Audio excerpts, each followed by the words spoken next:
the Bhagavad-Gita as it is, 13th chapter, text number 25.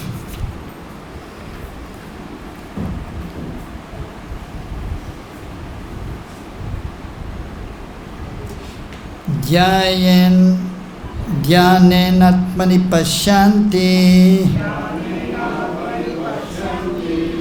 kecid ātmānam anye sāṅkhyena yogena karma-yogena cāpare dhyānena, by meditation, ātmani, within the self, paśyanti, see, kecid, some, ātmānam, the Supersoul, ātmana, by the mind, anye, others, sāṅkhyena, of philosophical discussion, yogena, by the yoga system, karma-yogena, by activities without fruitive desire, cha, also, apare, others. Translation and purport by His Divine Grace Srila A.C. Bhaktivedanta Swami Srila Prabhupada. Srila Prabhupada ki.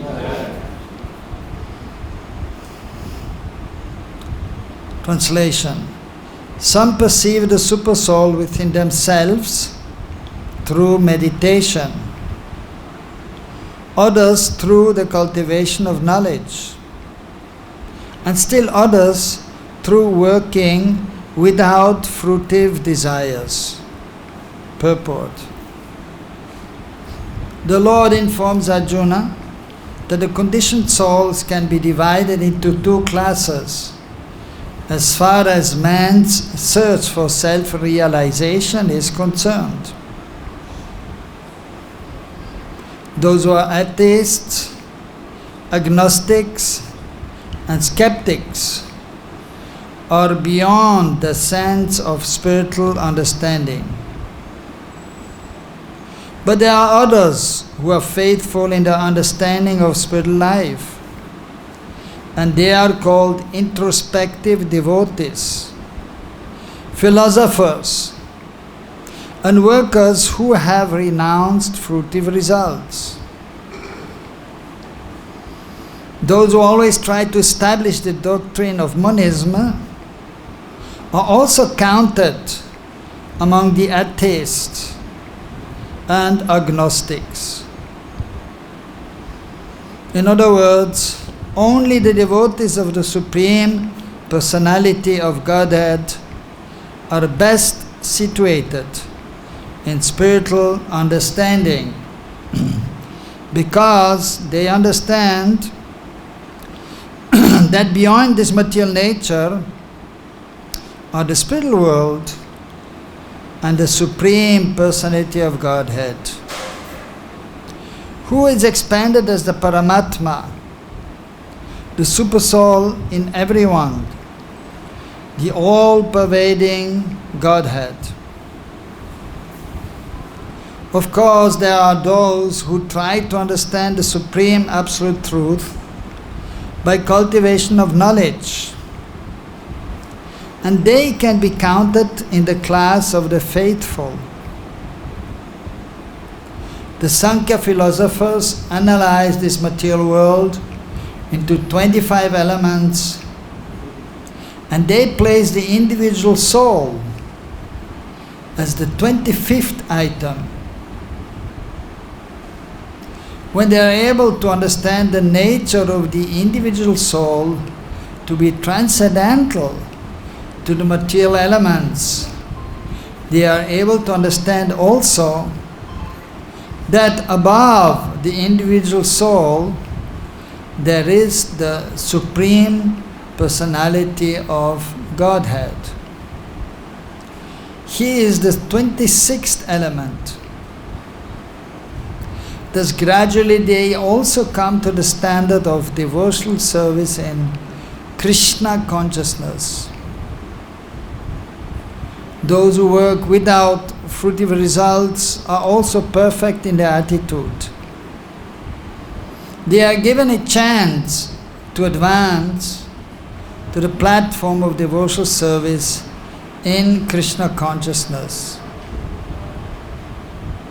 Here it is stated that there are some people who are pure in consciousness and who try to find out the Supersoul by meditation. And when they discover the Supersoul within themselves, they become transcendently situated. Similarly, there are others who also try to understand the Supreme Soul by cultivation of knowledge. And there are others who cultivate the Hatha Yoga system and who try to satisfy the Supreme Personality of Godhead by childish activities. Om Ajnanatimidandasya Jnananjana Salakaya Chaksuran Miritam Yanam Tasmai Sri Gurave Namaha. Sri Chaitanya Manobhistam Stapitam Yena Bhutale Sayam Rupa Gadamayam Tadati Sapadantikam Bandeham Sri Guru Sri Yutabadakamalan Sri Gurun Vaishnavamscha Siropam Sagrajatam Sahagana Raghunatan Vitam Tam Sajivam Sadvaitam Savadutam Parijana Saitam Krishna Chaitanya Devam Sri Radha Krishna Padam Sahagana Lalita Sri Vishagan Vidamscha He Krishna Karuna Sindhu Dīnabandho Jagatpate Gopesha Govika Kanta Radha Kanta Namastate Datta Kanchana Gaurangi Radhe Vrindavaneshari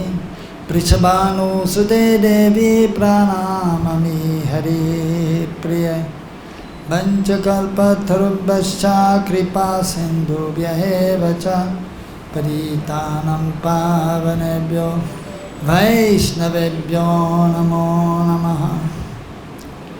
Sri Krishna Chaitanya Prabhu Nityananda Sri Advaita Gadadhara Shivadari Gaura Bhakta Vrinda Hare Krishna Krishna Krishna Hare Hare Hare Rama Rama Rama Hare Hare.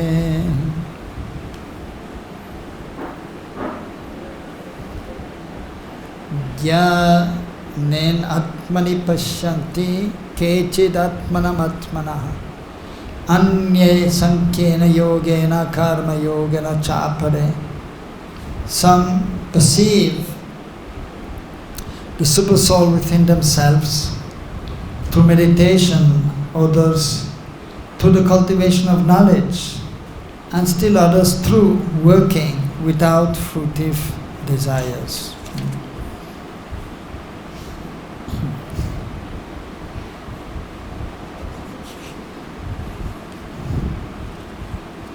Krishna is speaking to Arjuna about his material nature, about the living entities, and about the Supreme Lord, the Supersoul, and of course ultimately also the Supreme Personality of Godhead.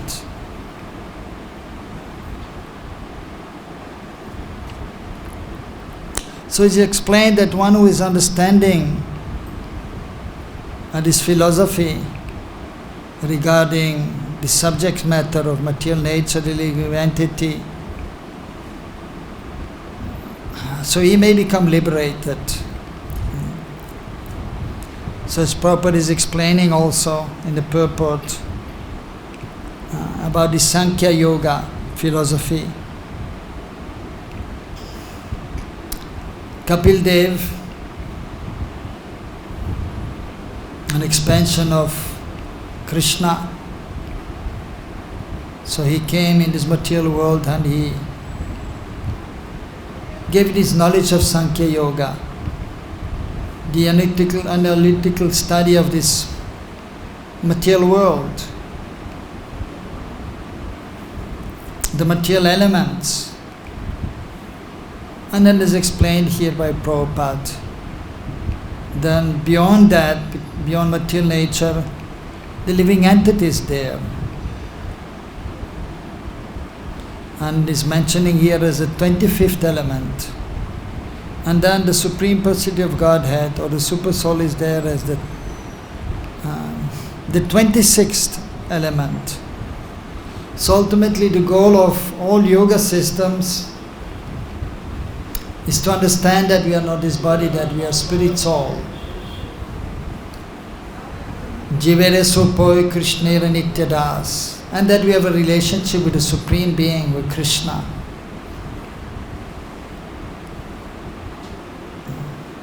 Of course, there are different levels of understanding, as Krishna is explaining Bhagavad-Gita and throughout the Vedic literatures. And it is indicated here also by Prabhupada in the purport. Karma-yoga. So yoga means to connect with the Supreme Lord. And karma means activity. So by doing one's prescribed duty, especially according to Vana ashram, but with Krishna or Vishnu or any personality of Godhead in the center, and then not only by working and of course with the understanding that the Supreme Lord is there and we have to also do everything for His pleasure, as mentioned in the Vedic literatures. Haritoshanam, so we have to perform our duty according to Vana ashram for the pleasure of Hari or Vishnu. But then also, as explained in the scriptures by Prabhupada, one has to give up also at least one part of the fruit of one's activities to the Supreme Lord. Not that one is working and thinking, well, I'm working for the pleasure of the Lord, and then earning money, but spending everything for himself. Of course, that is better than nothing, but something should be offered to the Lord. And the pious persons, they will do that. Those who are truly understanding karma yoga, they will do a little worship in the morning. Therefore, even many times you see some shopkeepers, they have in one little corner of the shop, they have a little altar, and then they will offer incense, maybe some flowers, maybe some sweet, certainly something they're offering to the Lord. So that would be the absolute minimum. But it mentioned in the scriptures that, and Rupa Goswami has explained, and Prabhupada, that actually that is not sufficient. Of course, you have to see time, place, and circumstances. But something of one's earnings should be given to the Lord, means in the temple, or to the devotees who are engaged in the service of the Lord, who are engaged in propagating this Krishna consciousness, the God consciousness. So they should be supported by monetary means. Then it is known as karma yoga. So one who is earning more, he can give a little more. Those who are not earning so much, they may not have so much surplus, but at least something little should be given to the Lord on a regular basis. Actually monthly, because usually there's a monthly income. So something should be given. Also an important point is mentioned here, as it is also mentioned by Krishna in the 3rd chapter, karma-yogena vedikaraste. So one is entitled to work, but one should not be attached to the fruits of one's work. And one should understand that everything is actually obtained by the mercy of the Lord. And everything belongs to the Lord. Bhaktarang yagatapasam sarvaloka maheshwaram suriram sarvabhutanam gyatvam amshantim richati. Bhaktarang, so this is the supreme bhakta enjoyer. Yagatapasam, by doing yagya by Vishnu, one who is doing sacrifice for the pleasure of the Lord ultimately. And tapasya, one should do austerities for the pleasure of the Lord. So the understanding must be there. Everything belongs to Krishna, Sarvaloka Maheshwaram. Suridam Sarvabhutanam, and is our best friend. So the personal relationship should be understood with Krishna. That is our best friend. And as it is natural in any relationship, first of all, there should be giving. We should give, and then we can take also, not simply thinking I should get something, and then not giving. No, one should give and then one can take.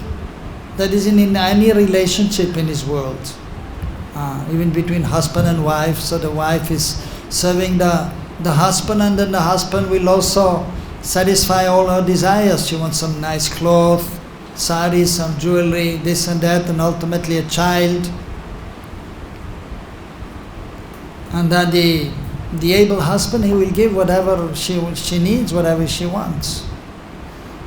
Of course, there should be some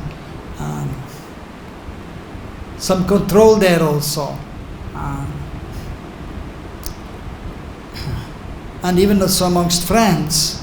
So one friend will do something for the other friend, and then ultimately the other friend, he will also feel indebted and he will give something to his friend.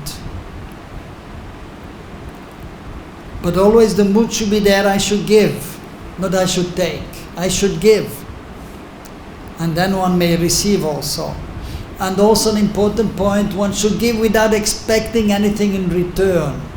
Not I have given something, now I have to get something back. No. I give, and then I may get something, fine. But we should be always there in the mood of giving. That is also Vaishnava, it's always giving. Sarva bhutehi te rataha, thinking of the welfare of others, giving to others. He may receive something or not. He is not attached. But if one is giving, then it is just natural one will get also.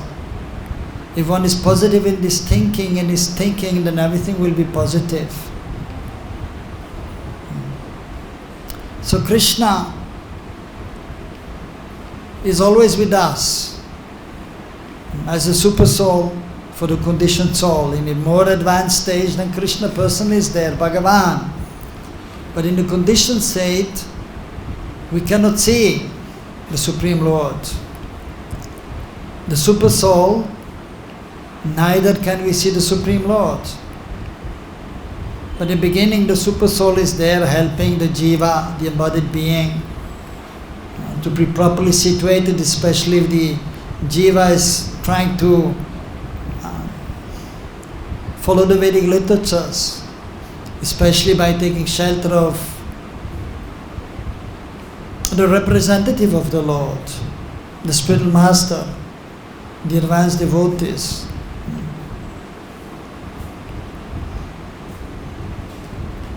So,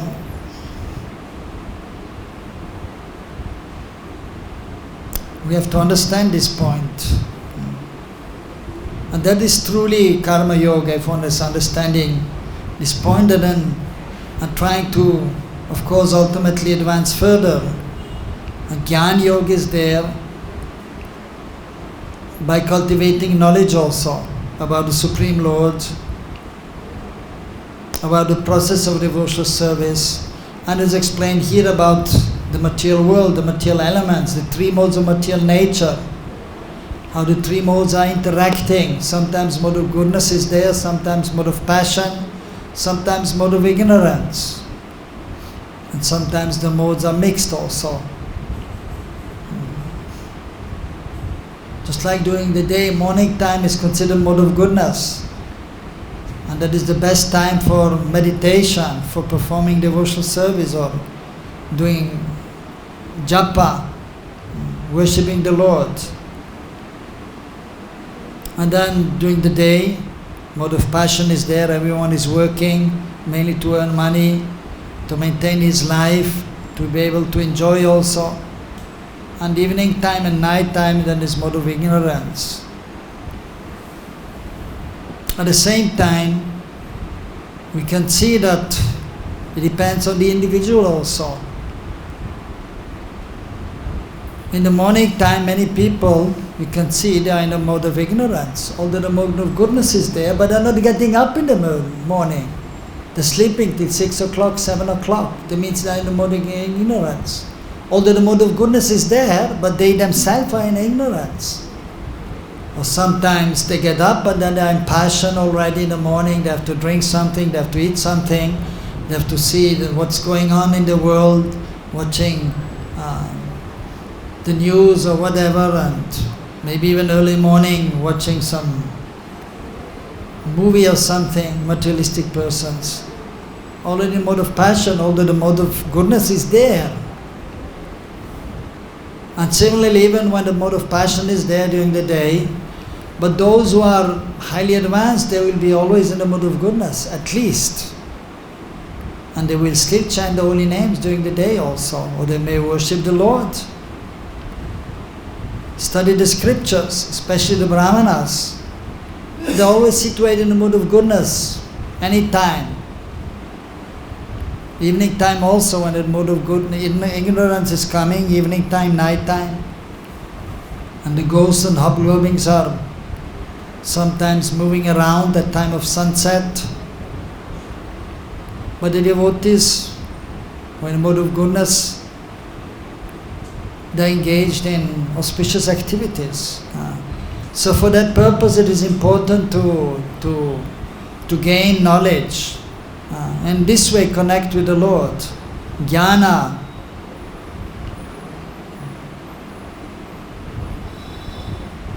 So we have to cultivate knowledge, especially spiritual knowledge, under the guidance of the devotees who are experienced. Then it is more easy to advance in spiritual life and feel really the connection more with the Supreme Lord. And then different other methods are there. Ashtanga Yoga, Hatha Yoga. So those who are meditating on the Supersoul, situated in everyone's heart, and they follow some rules and regulations, yam, niyam, asana, so sitting postures, pranayam, controlling the breathing. By controlling the breathing, then the mind and the senses can be more easily controlled. And then pratyahar, but one has to withdraw the senses from the sense objects. Vairagya has to be there, detachment from this material world, otherwise one cannot be a yogi. And after that, when one is controlled, the mind and senses are in control to some extent. To fully control is only possible for a pure devotee. Others are simply trying. But if one is trying, then dharana, the next step is one can sometimes meditate on the Supersoul or on the Supreme Lord. And if one is practicing, then comes dhyan. Dhyan is one is able to be more absorbed in meditation, in remembrance of the Supersoul of the Supreme Lord. And then the highest stage is Samadhi. Samadhi, the intelligence, is steady, is fixed. Not under the modes of material nature. Then one can be completely absorbed on the transcendental plane, on the spiritual platform. And then one can really perceive the Supersoul or the Supreme Lord in Ashtanga Yoga or in Hatha Yoga. So that is the goal. Similarly also for the devotees. They want to come to the platform of Samadhi. Complete absorption in the Absolute Truth. And on that platform one can perceive one's own self and the Supreme Self and one's relationship. So that is the goal of life. It is a gradual process. The progress is gradual. It will take some time. And one has to be constantly endeavoring for perfection. Constant endeavor must be there. Throughout the day, on a daily basis, day after day, week after week, month after month, year after year. And ultimately there should be no break. Not like in the material world, people are working and then Sunday chutti. So if you are a yogi, there's no chutti on Sunday. Okay, today I will relax. I don't do yoga. I just sleep or just eat and have fun. No. The devotees are always trying to be transcendently situated. So different persons are mentioned here who are able to perceive the Supersoul. So one is through meditation, the Ashtanga Yogi, or is through cultivation of knowledge, Jnana, Yoga. It may also be possible, because yoga means to connect to the Supreme Lord.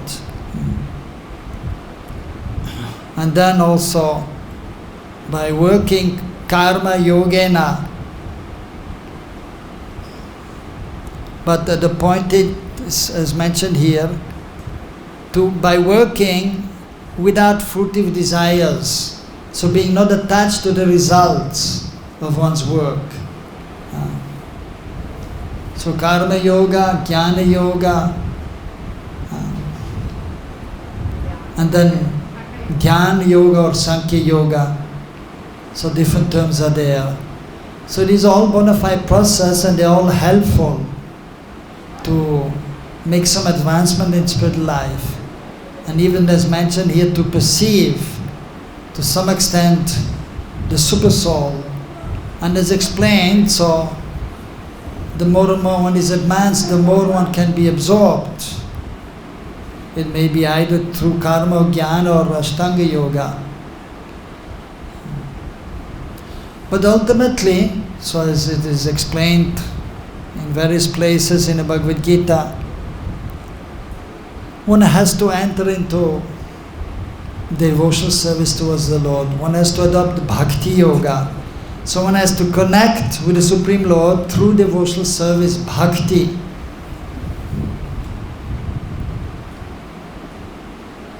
And as Krishna has explained in different places, Bhagavad-Gita, in the end of the 6th chapter, Yoginam abhisarvesham madgaterantaratmana sharavam bhajatimam swami yogi yukta tamamataha. Of all the yogis, he is always thinking about me. With him. But then he's also engaged in devotional service. He's the highest of all. So like those who are doing Ashtanga Yoga, usually they're meditating on the Supersoul, but they're not engaging in any service. Even those who are doing Jnana Yoga, so they have interest in knowing about the Absolute Truth, and they may realize to some extent the Absolute Truth, the Supersoul or even Bhagavan, the Supreme Lord, but they're not engaged in devotional service actively, or only giving a lip service, a little service. And similarly karma yoga, they understand that the Supreme Lord is there, and they're giving a little bit of seva, or the some portion of their result of the work, the fruit, fal, karma fal, they give a little bit to the Supreme Lord, but they still want to enjoy also. So therefore they cannot fully understand the Supreme Lord, they cannot perceive Him fully. One has to become detached from this material world, from sense enjoyment. Vairagya has to be there ultimately.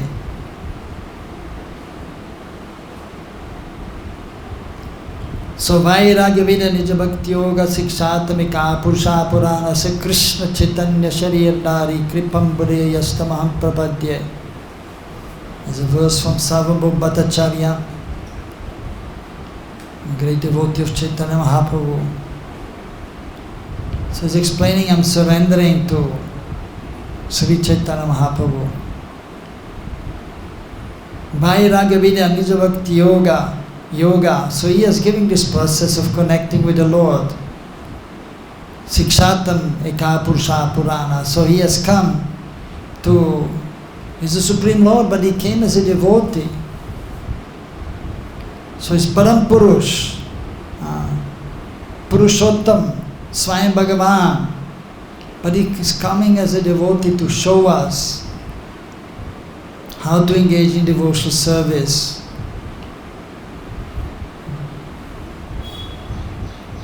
And so he's explaining Vairagya Vidya.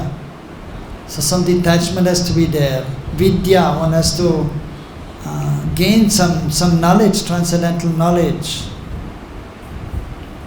But then one has to engage in devotional service ultimately. So Vairagya and Vidya are helpful so that one may be engaged in pure devotional service. As Rupa Goswami also saying, Nectar of Devotion, Anyabhilashita Sunyam Jnana Karma-navritam Anukulina Krishna Nushiranam Bhakti-runtamam. We have to perform Uttam Bhakti, pure devotional service. Anyabhilashita, Anya Abhilash. There should be no Anya Abhilash, should be no other desire except the desire to satisfy Krishna. Krishna Nushiranam, as Krishna wants, not as we want. Anukul bhav, favorable, as Krishna wants. So not covered by any desire for one's own self, for one's own sense gratification. Should not be covered by jnana or karma, jnana karma navritam. So because this karma, jnana yoga, even ashtanga yoga, so there's some desire to do something for one's own self. And there's not much desire to satisfy the Lord. And because there's not much desire, then there's no practical service of the Lord. And therefore one has to engage in practical devotional service for the pleasure of the Lord. And usually under the guidance of the devotee who is fully engaged in devotional service. Just like Srila Prabhupada, he gave the process according to the previous acharyas also, Rupa Goswami especially, and he has given the limbs of devotional service, Chosat Bhakti Anga, 64 limbs of devotional service.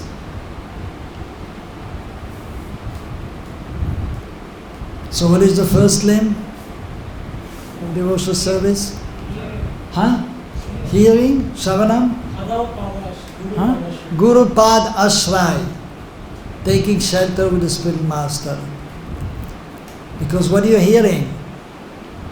What do you want to hear? You have to hear from the spiritual master, from the advanced devotees. So therefore we take shelter of the lotus feet of the spiritual master, and then we hear So first we take shelter of the spiritual master, and then we can hear what to do and what not to do. And then we hear that we should chant the holy names, we should worship the deities. So first we take shelter of the devotee, the spiritual master, and then we engage in hearing about the process of devotional service, about Krishna, about Mahaprabhu. So then also there in devotional service, niyam and niyam is there, some rules to follow and some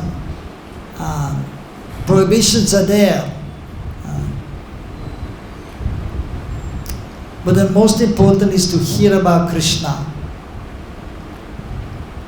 And then when we're hearing about Krishna, then Krishna can be established in the heart. And then we should glorify Krishna also. We chant the holy names, Hare Krishna, Krishna Krishna, Hare Hare, Hare Ram, Ram Ram, Hare Hare. So the Yuga Dharma is chanting the holy names, Nam Sankirtan, Nam Kirtan, or Japa. So that is the Yuga Dharma, chanting the holy names. Dharma means, of course, religion, but it also means the constitutional position of the living entity. Dharma. And so Paro Dharma, the highest Dharma, that is, of course, serving Krishna, and especially in the age of Kali by chanting the holy names. If you chant the holy names, the Krishna is satisfied. Mahaprabhu is satisfied. And that is the easiest way to make advancement, to approach the Lord, to remember the Lord, by chanting the holy names. So we hear about Krishna, and then we chant the holy names, and then we can remember Krishna, Krishna's wonderful, beautiful form. Kasturi tilakam lalata patale vaksastale kaustubam nasagre varamuktidam karatale venu kankanam sarvanga harichandanam salitam kante chamuktavali gopastri pariveshtito vijaye de gopala churamani. So the foremost of all the gopas, he's the Supreme Lord, but he's appearing as a gop. And that is original form, as a gop, cowboy. But he's the Supreme Lord, all-powerful, Swayam Bhagavan, the source of everything.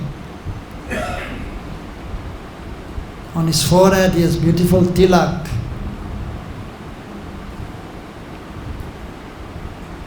Lalata patale vaksastare kaustubam. Kaustubam is on the chest, and then he has the flute in his hand and bangles here. His body is anointed with chandan. He's wearing a beautiful necklace, pearl necklace. Of course, Vaijanti Mala also, flower garland, made with 5 kinds of flowers. And then many times he has a Tulsi Mala also, because Tulsi is very dear to Krishna. And also he has one other Mala, which is very dear to Krishna, known as Gunja Mala. Small beads are there, reddish, red and white, and sometimes little black is there. Before there were so many of these Gunja bushes here around, but now so many buildings are there and these bushes are hardly anymore there. But 30, 35 years ago, he used to walk little 2-3 kilometers, and then we used to find many bushes and we could take these gunja berries. And when they are soft, they're just getting ripe, then they are soft. And you can take a needle with a thread and you can make a mala, gunja mala. And then after a little while they become hard. So gunja mala is very dear to Krishna. Of course now many buildings and now hardly any peacocks also. Before, not so many buildings were there, you can always hear the peacocks in the morning. And the parrots. And koyal also. Sometimes we still hear, but rarely, because so many buildings and the birds and the peacocks, and they all go a little further away. But then some more people are there, and then the monkeys are coming also. Of course, they are there even in Krishna Lila, the monkeys, but they are Krishna's friends. And in Golok, everyone is very transcendental and wonderful. Of course, Krishna is very mischievous in Golok also, stealing butter, although he has everything in his house, but still. And then giving to the monkeys. And so Krishna is more mischievous than the monkeys in Golok. So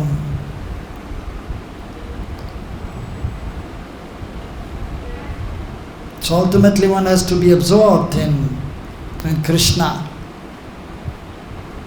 It means one has to remember Krishna's beautiful form, his wonderful qualities, and his pastimes with his devotees. And then we can actually also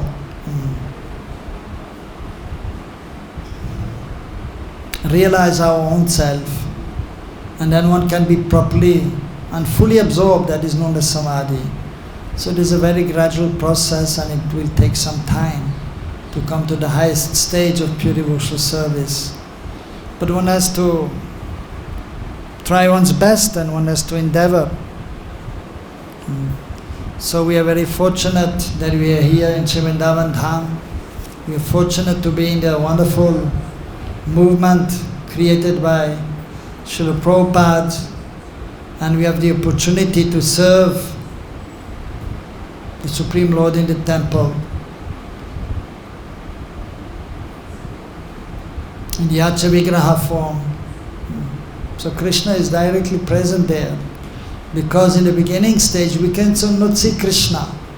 We cannot see Krishna before our eyes. Anyone can see Krishna always? Anyone here? Premanjana charita bhakti vilochanena santa sadeva hidayeshu vilokayanti yam shama sundaram achinta guna sarupam govindamadi purusham tamaham bhajami. Lord Brahma is praying, I worship Govinda, the Adi Purush. And so those whose eyes are anointed with love of Godhead, by bhakti, premanjana churi, bhakti vilochanena, bhakti with love, priti, bhakti-yoga. So they can see Shyama Sundar always. Krishna becomes manifest before their eyes, or in the heart. Of course, the jiva is situated, we are situated here in the heart. We are not this body. That's the first thing we have to understand. In spiritual life, those who are doing yoga, the first thing they have to understand is that we are not this body, we are spiritual soul. Those who are doing karma-yoga, jnana-yoga, ashtanga-yoga. So that this knowledge, we are not this body, we are spirit soul. But then one has to go further.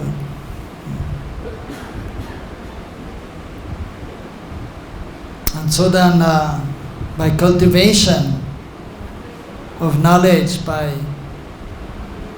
trying to become detached from the material world and look inside,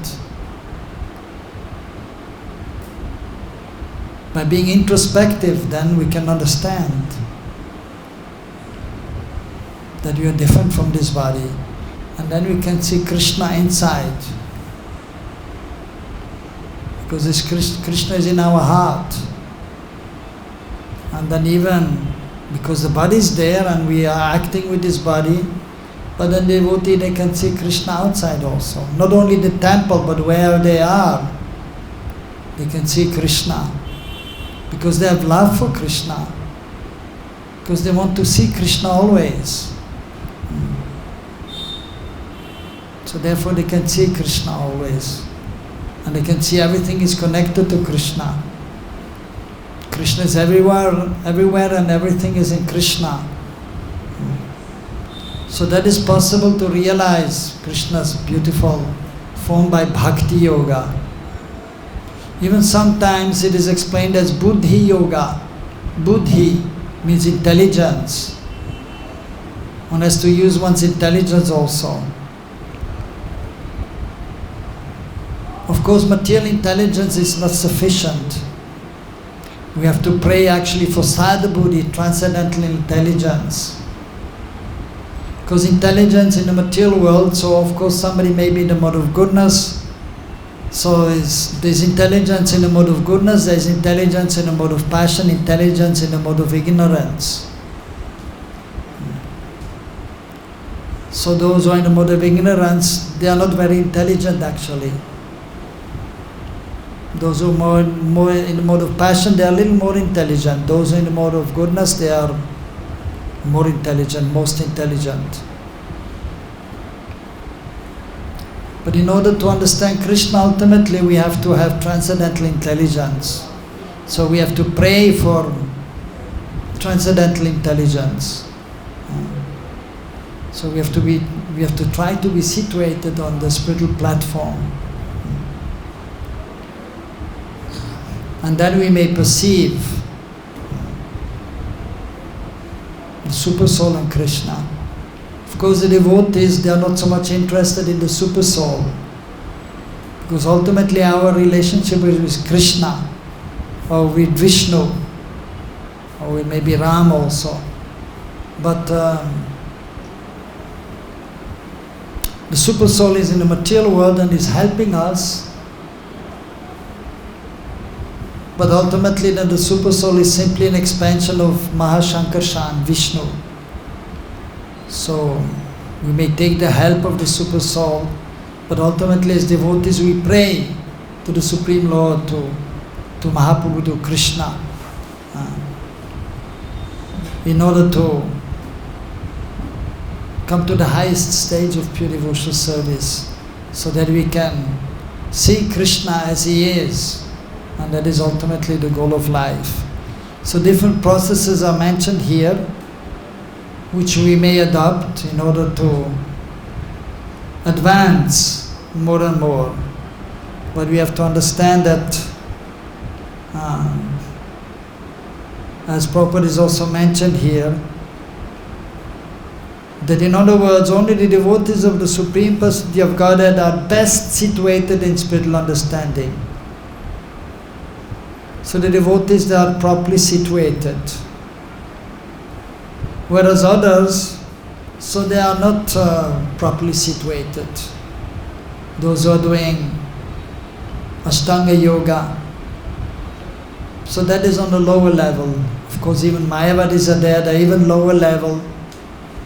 They understand that they are not this body and there is a supreme absolute truth, but they have the Nirakar, understanding that the absolute truth has no form, which is less intelligent ultimately.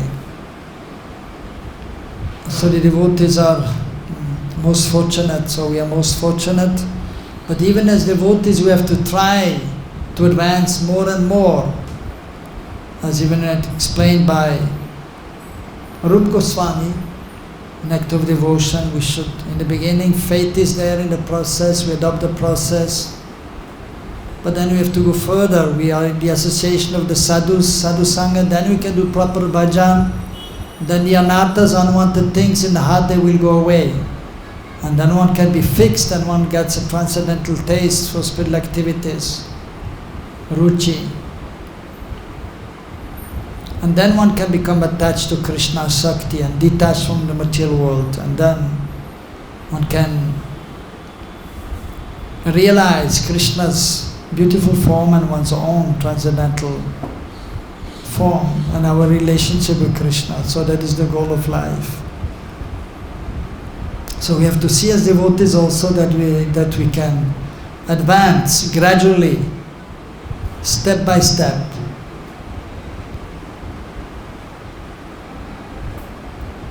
So, but basically in this verse, so the karma-yoga, jnana-yoga and ashtanga yoga is mentioned.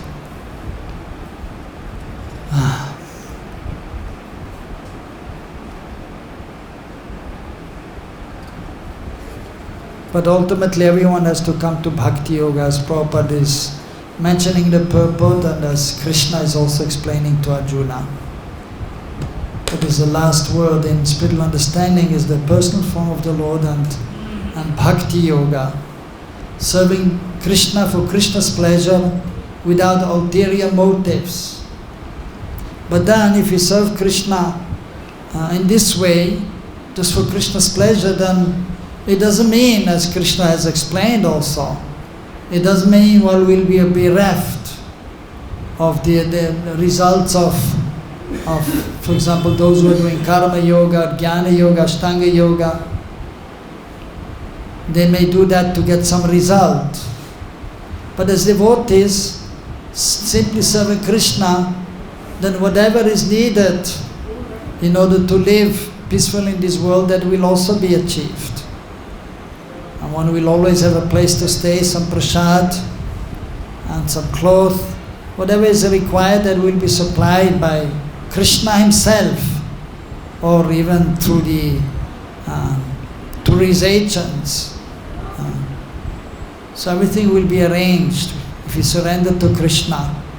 We do not have to worry. Just like a child doesn't have to worry what he will do. He doesn't have to do anything. A child, when they're small, they're just playing and they don't worry about eating and sleeping and what to wear. But the mother is giving everything. Giving the cloth in the morning, is getting up here, you take a bath, you take the cloth, you wear this cloth.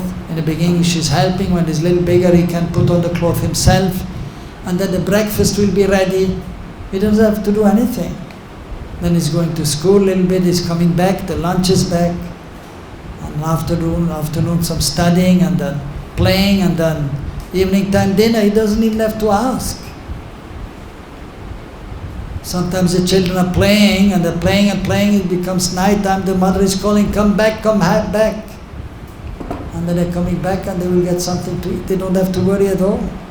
No worry as a child. Similarly, we actually don't have to worry. Krishna will supply whatever we need for our sustenance. And then he's giving us also ultimately the understanding by which the devotee can come to him. Tesham satadiyuktanam bhajadam pritipurvakam dadami buddhi-yogam tam yena mam paśyanti te. Tesham satadiyuktanam, those who are always engaged in devotional service. Pritipurvakam, with priti, with love, bhakti. Bhajadam pritipurvakam, bhaja, doing bhajan, bhakti, devotional service. Priti, with love. Dadami buddhi-yogam te. So to them I give the intelligence. Krishna is giving intelligence. That is sadbuddhi, transcendental intelligence. Therefore it is called buddhi-yoga also. Because actually Krishna is giving the intelligence by which we can advance, we can reach him, and then everything will be more easy. But in beginning we have to be under the guidance of the experienced devotee, the spiritual master. And then ultimately, if one is more advanced, still the guidance will be there. But just like a child, he needs, in the beginning, the help of the parents to learn something, in the school also. But once the child is a little elder, 15, 16, then he can study on his own. But still, he has to go to school and there's a teacher there, then going to high school, college or university. And he can learn on his own practically. But then the teacher is still there. Also in devotional service, after some time we know what to do and what not to do. Because we have heard from the teacher, from the spiritual master, the parents were devotees, and then we know. But then still we need some guidance also to advance further and further and further. Almost up to highest stage of pure devotional service, just like the grown-up children, they go to university, and then the professor is there, up to the highest level, till the PhD. And then he has to do the thesis and then the professors are there and they are seeing what he has written, and then he may pass, and then he can become a professor also, whatever he wants to be. So gradual process is there, so we have to try our best, and Krishna does the rest. He's helping us. Hare Krishna, any question? Yes. What is the meaning of monism? Monism, that is a impersonal conception of the absolute truth.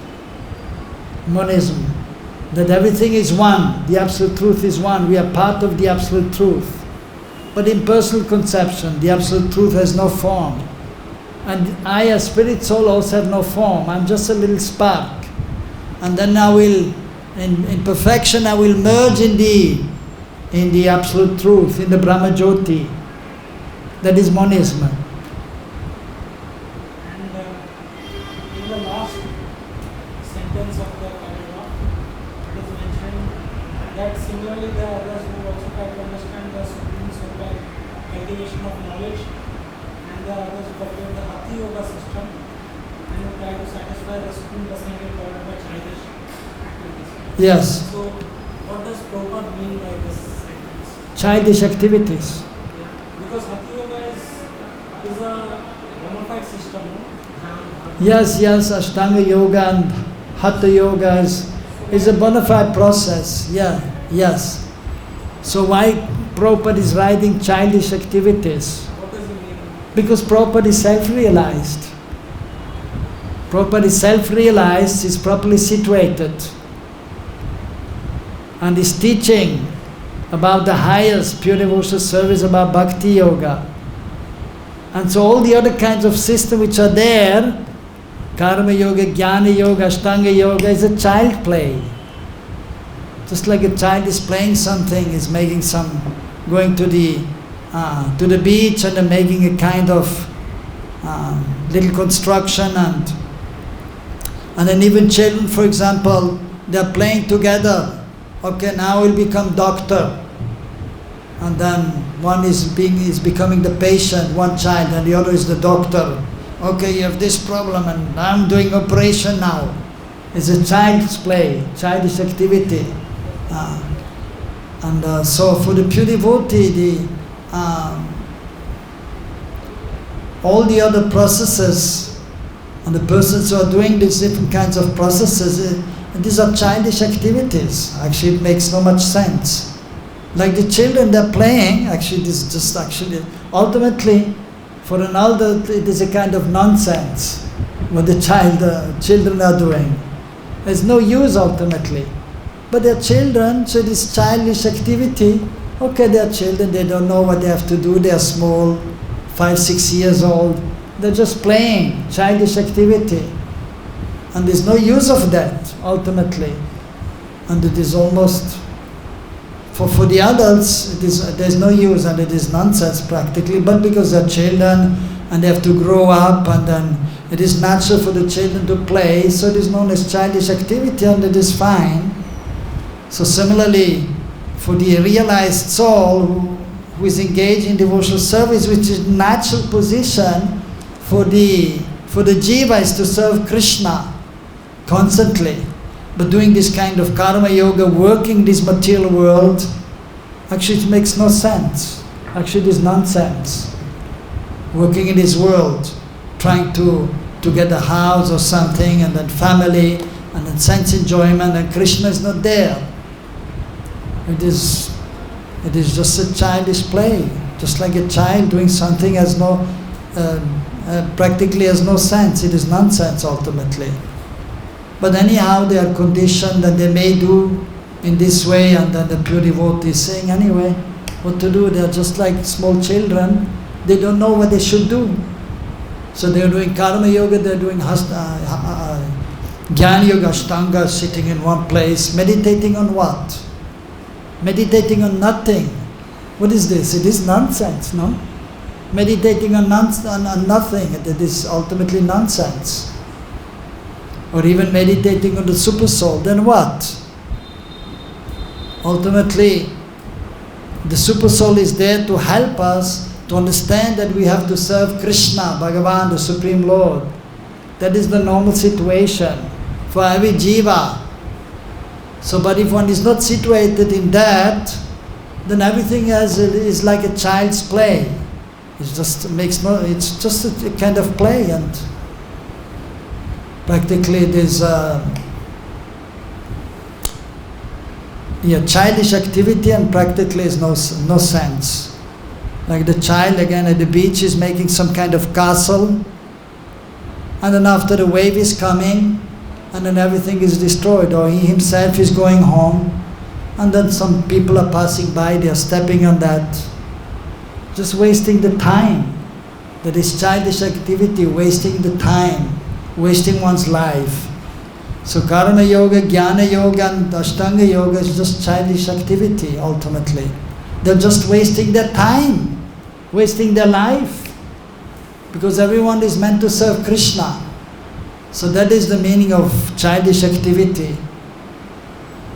Ultimately this nonsensical activity is just wasting the time. But because they are children, their intelligence is not developed, and it is nature of a child to play. Even rather than studying, they want to play. But then they should go and study, and then the parents will say to the child, okay, you play half an hour, but you have to study. That is very important. Because they know just playing what for? Only playing and doing nothing, not studying, not working ultimately. So that is childish activity. So whatever the other processes, ultimately childish activity are there. That is the vision of a pure devotee, like Srila Prabhupada. Okay? Anything else? Yes? How do we know we transcends the three modes of material nature? How do we know? How do you know when we have transcended the three modes of material nature? Yeah, characteristic is that that you will see yourself as different from this material body. Then you will see clearly, now you know, I'm not this body, I'm spirit soul. But if you are the modes of material nature, you cannot see that. You cannot see yourself as different from the body. Just like you have a coconut, dab, is the green one is known as dab in Bengali. Dab, you know the green coconut. And so, the green coconut inside, so the coconut is inside and the shell is outside, but it's attached to each other. And so the coconut, in the green coconut, the nut inside, the pulp, coconut pulp is very soft because it is kacha. It is not dry, but actually it is sweet usually also, and it is tasty also, it is nice. But then afterwards, when it becomes ripe, the green coconut becomes brown and hairy. And then, but still in the beginning, at this stage, medium stage, the pulp inside is still attached to the shell. And you can maybe shake it and you can hear some water inside.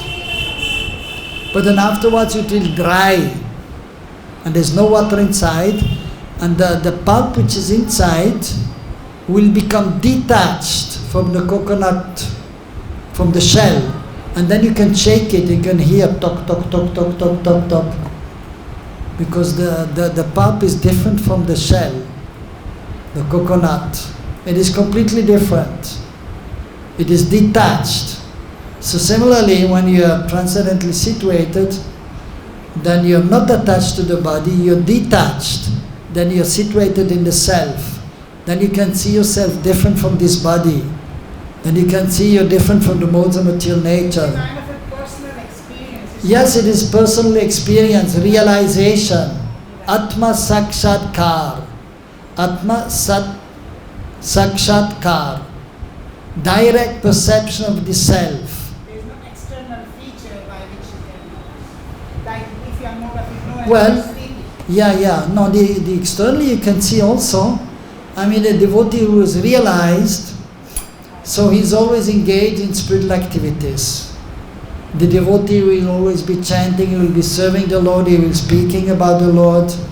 and is not doing any unnecessary things, is not wasting any moment, is not watching any video, Bollywood, Hollywood or whatever, and is not eating too much, and is not speaking unnecessary things, no prajalpa. So you can see, and then he will be always blissful. Yes, and he's enlightened, and he can enliven you also. And usually you can feel that also, just like Prabhupada, prema bhakti yaho avidya vinashayate. When the devotee is there, then actually prema is emanating from his body.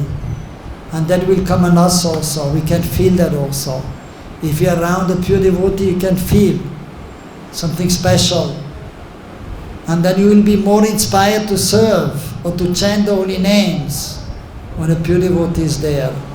So some symptoms will be there. Can you come and go through these modes, or once you're situated like? Yes, in the beginning stage. So of course when you're a little more advanced, then sometimes you will be transcendently situated. Then you will see, oh, I'm transcendental to the modes. But then again the modes are coming, and you feel, again I'm becoming angry, or again some lusty desires may be there, or ignorance, not knowing what to do.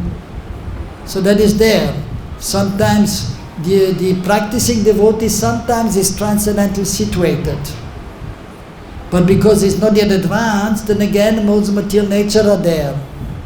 And then you feel sleepiness, you'll become angry, or you become lusty or greedy sometimes. And even you will know, actually this is not good. Why I have become angry? Why these lusty feelings are there? Even you will say, I don't want this. No, it's not good. Or being envious of somebody else. It's not good. I should not be there. But in a conditioned state, because the modes of material nature are there, and therefore these things will be there still. So he will be the devotee who is a little more advanced, who is practicing. Sometimes he's a little transcendently situated, and then he understands the modes are now not disturbing me. But other times he's under the modes. And that is also explained in the sixth chapter. The yogi is about the yogi, same with the yogi also. Sometimes they are more situated on the transcendental plane, but also not with the full understanding, and they try to connect with the Supersoul. And other times they are under the modes of material nature, and they can do nothing. If the one wants to remain on the transcendental plane, but if one is not yet advanced, he can do nothing. But one has to simply tolerate. Modes of nature there, what can I do? I'm not yet so advanced. And one has to continue. But as one is continuing with devotional service, one becomes more and more transcendental.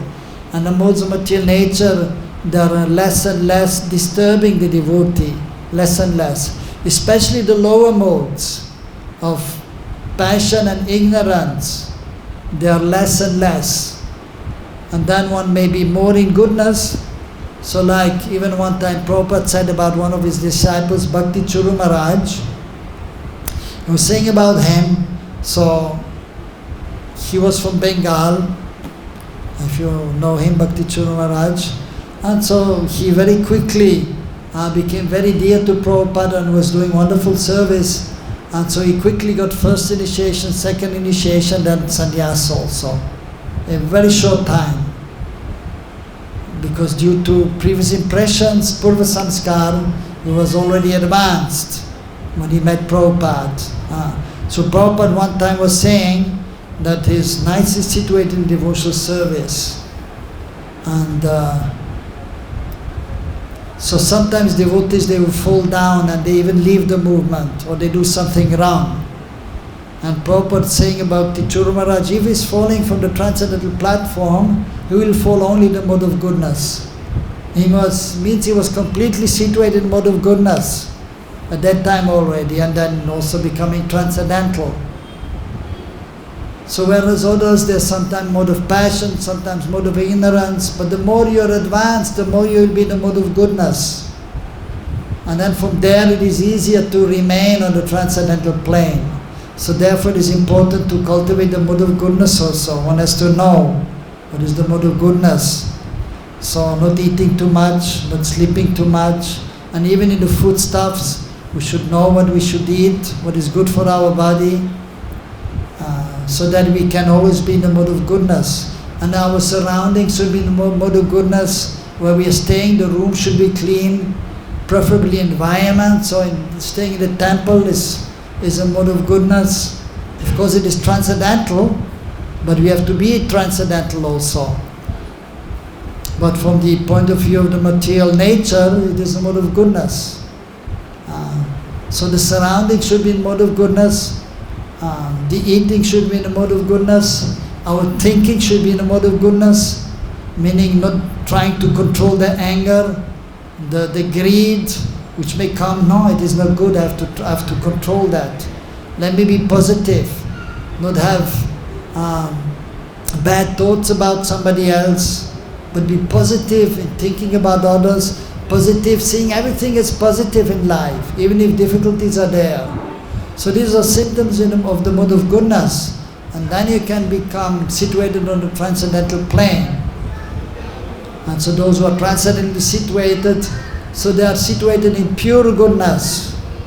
But then even for other devotees to see, they will see, oh, that is in the mode of goodness. At least, because he's eating little, he's sleeping little, he's controlled in his eating, and his behavior is very nice, he's not speaking harsh, he's not becoming angry, he's not speaking bad about others, envious, and so he's very gentle in his speaking, in his acting. So the symptoms are there of a devotee, by which we can see, oh, the devotee must be a pure devotee, or he must be, or we can see at least he's a mode of goodness. So if one is conditioned, it will be difficult to even recognize actually who is on which state. But if you try to avoid the situation, yes, and then you will be considered mode of goodness, or when the situation comes for agitation. yes, if you can avoid it, then you're in the mode of goodness. If not, then you're in the mode of nature. It is 7 o'clock, we should stop here. Okay? Hare Krishna.